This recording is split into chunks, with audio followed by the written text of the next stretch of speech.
Ano to? Mooncake. Mooncake to, diba? Anong pangalan nito? Yahweh. Yahweh. Mooncake niya. With 1 egg yolk. Oh. Kasi meron siyang buong itlog. Ito. Yellow. Kaya 1 egg yolk. 4 lang ang laman. Pero ang mahal nito. Pero hindi naman to binili namin. Bigay lang to, bigay.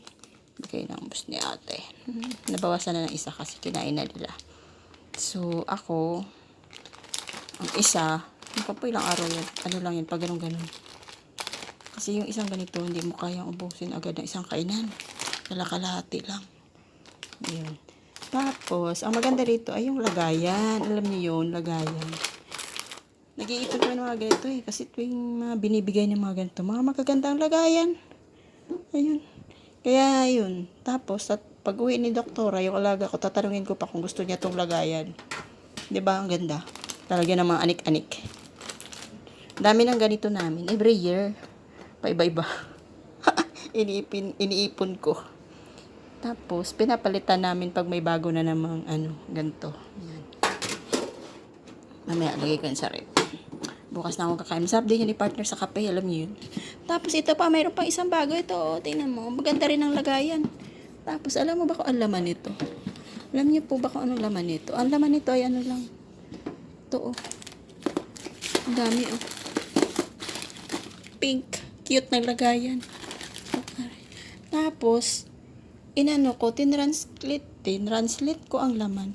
Alam niyo po ba kung ano ang laman? Brown sugar at ginger tea daw. Ito, yun.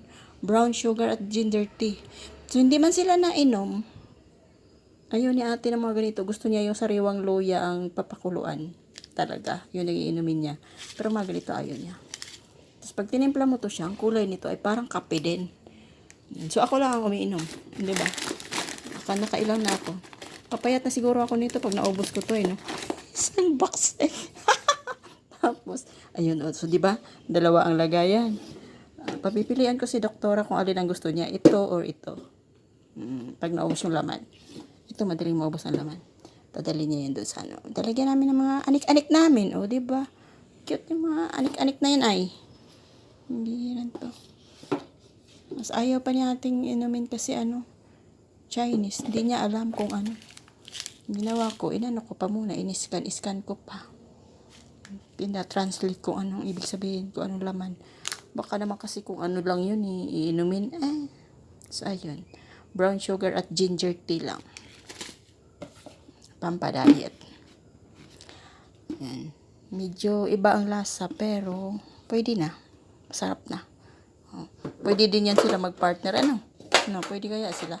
Partner natin dito. Mooncake at saka ginger tea. Sarap, diba? Thank you, guys.